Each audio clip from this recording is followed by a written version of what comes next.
Hello friends, जो आज का मेरा टॉपिक है ये टॉपिक सब्जेक्ट से रिलेटेड नहीं है।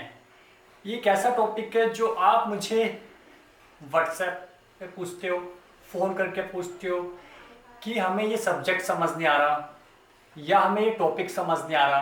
अब हमारे एग्ज़ाम आने वाले हैं, इतना सारा सिलेबस बचा हुआ है, हम क्या करें। तो आपके पास एक्चुअल में मैनेजमेंट की कमी है।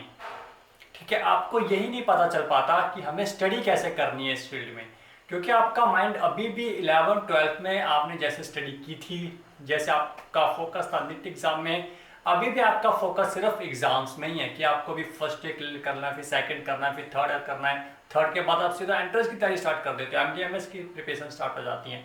तो मतलब ये जो आपकी अपॉर्चुनिटी होती है कुछ सीखने की, अपने बेसिक क्लियर करने की, वो आप सीख ही नहीं पाते। तो 5.5 ईयर आप एग्जाम में बिता देते हो। जैसे आप अपने सेकेंडरी हायर सेकेंडरी में आपका फोकस एग्जाम में रहता था, आप सीखते नहीं थे उस टाइम। यही आपकी स्ट्रेटजीज मेडिकल फील्ड में भी है। तो आपको इस फील्ड में एग्जाम के लिए नहीं पढ़ना है। एग्जाम के लिए तो आप लास्ट 5 to 10 मिनट्स के पेपर करोगे, फिर भी आप अच्छे मार्क्स से पास हो जाओगे। लेकिन इस फील्ड में आपको कुछ सीखना है।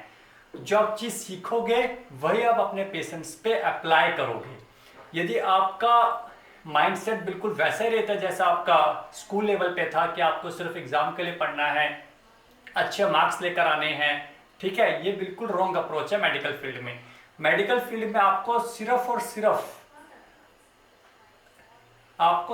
सिर्फ अपने लिए पढ़ना है, और जो आप अपने लिए स्टडी करोगे आप उसको अपने पेशेंट में अप्लाई करोगे। यहाँ पर एग्जाम्स का रोल नहीं है, एग्जाम तो आप ऐसे ही पास कर लोगे, ठीक है।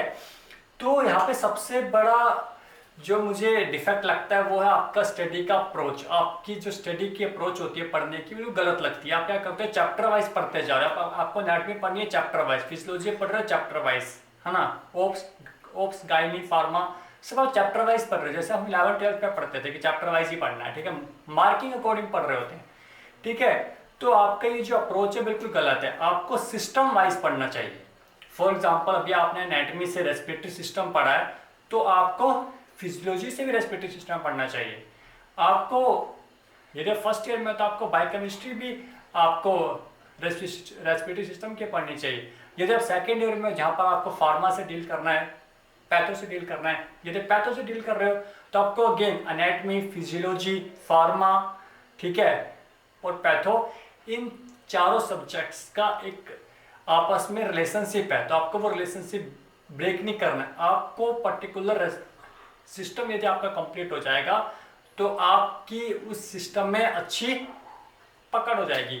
तो वो आपको पकड़ मजबूत करनी है और आपको अपने सिस्टम इंप्रूव करने हैं। फॉर एग्जांपल अभी आपके ऑफ चल रहे हैं, तो आप हो सकता है कि आप जो 4 मेजर सिस्टम है हमारे, रेस्पिरेटरी सिस्टम, मस्कुलोस्केलेटल सिस्टम हो गया आपका एक, ठीक है, सीवियर सिस्टम हो गया, जीआई सिस्टम हो गया, ये 4 सिस्टम बहुत ही इंपॉर्टेंट सिस्टम होते हैं, ठीक है। ज़्यादातर जो पेशेंट है इन्हीं सिस्टम के आते हैं। तो क्यों ना यदि आप सेकंड और थर्ड ईयर में हो तो आप इन सिस्टम को अच्छी तरह से कर लो।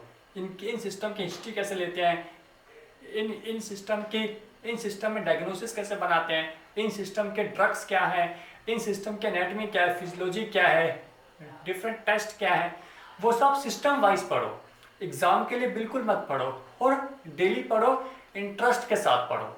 यदि आप एग्जाम के लिए पढ़ रहे हो अभी भी, तो ये बिल्कुल आपकी रॉन्ग अप्रोच है। हो सकता है कि आप एग्जाम में अच्छा कर जाओ, आप गोल्ड मेडलिस्ट बन जाओ, लेकिन आप अच्छे डॉक्टर मुश्किल ही बन पाओगे, क्योंकि ये आपकी बैचलर डिग्री है, और बैचलर का मतलब होता है बेसिक्स। आपको अपने बेसिक्स क्लियर करने हैं, ठीक है, क्योंकि वो वही बुक्स आप पढ़ रहे हो, वही बुक्स एमडीएमएस वाले भी पढ़ते हैं। फॉर एग्जांपल आप गाइटन पढ़ रहे हैं, लैलिंचर पढ़ रहे हैं, ग्रेस पढ़ रहे हैं, विलियम्स पढ़ रहे हैं, डिफरेंट बुक्स हैं, तो सेम बुक्स एमडी वाले भी पढ़ने हैं। तो सबसे पहले आपको ये देखना है कि आपको उस पर्टिकुलर चैप्टर में सबसे इंपॉर्टेंट टॉपिक कौन से हैं जो आपको देखने हैं, समझने हैं। क्योंकि जो इंटरनेशनल लेवल की बुक्स होती है उनमें से कुछ ऐसी बीमारियां भी है जो इंडिया में नहीं होती, पता चले आप उन बीमारियों में ज़्यादा फोकस कर रहे हैं, ठीक है। तो आपको सबसे पहले स्ट्रेटेजी बनानी पड़ेगी कि इंडिया में सबसे डोमिनेंट चीज़ें क्या हैं,